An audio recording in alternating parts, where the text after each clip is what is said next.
আপনার লিঙ্গ ছোট হয়ে গেছে, যৌন সমস্যায় সম্মুখীন, স্ত্রীর সাথে সহবাস করতে পারেন না, প্রতিদিন আপনার লজ্জা, কি এক অবস্থা, আর কোনো টেনশন নাই।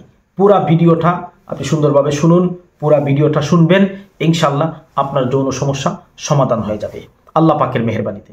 কোরআনী চিকিৎসা, সম্পূর্ণ কোরআনী চিকিৎসা। আল্লাহ পাক সত্য, কোরআন সত্য, দিন সত্য, ইসলাম সত্য, মুহাম্মদ রাসূলুল্লাহ সাল্লাল্লাহু আলাইহি ওয়াসাল্লাম আমাদের নবী, এটা সত্য। সম্মানিত নাজরিন, কোরআনের ভিতরে সমস্ত রোগীর শেফা আল্লাহ তাআলা দিয়েছে। আল্লাহ পাক মুমিনের শেফার জন্যই কোরআনকে নাজিল করেছে। আল্লাহ পাক রব্বুল আলামিন বলেছেন, ওয়ানুনাজ্জিলু মিনাল কোরআনি মা হুয়া শিফাউ ওয়া রাহমাতুল লিল মুমিনিন। সমস্ত রোগীর শিফা হলো কোরআন।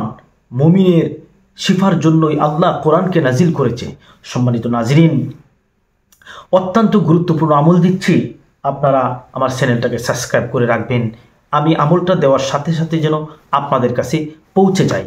যৌন সমস্যার সম্মুখীন আপনার স্ত্রীর কাছে লজ্জা পাচ্ছেন, বারবার প্রতিদিন বিভিন্ন চিকিৎসা করেছেন, কোনো সমাধান পাচ্ছেন না, ডাক্তারের কাছে গেলেন, কবিরাদের কাছে গেলেন, কোনো সমাধানই আপনি পাচ্ছেন না। আপনার লিঙ্গ একদম নর্মাল হয়ে গেছে, নিস্তেজ হয়ে গেছে, ছোটো হয়ে গেছে, আগা মোটা হয়ে গেছে, গড়ি চিকন হয়ে গেছে, এমন অবস্থা যদি আপনার থাকে, আপনি সেখান থেকে মুক্তি পাবেন একদম সহজে। বলে দিচ্ছি, কালামুল পাকের ভিতরে সূরা মারইয়াম নামে একটা সূরা আছে। এই সূরাটা আপনি আস্তাগফার 11 বার পড়বেন, দুরূদ শরীফ 11 বার পড়বেন, আর সকালে এই সূরাটা আপনি 3 বার যদি পড়তে পারেন ভালো, আর না হলে একবার পড়ে 1 গ্লাস জমজমের পানিতে ফু দিবেন।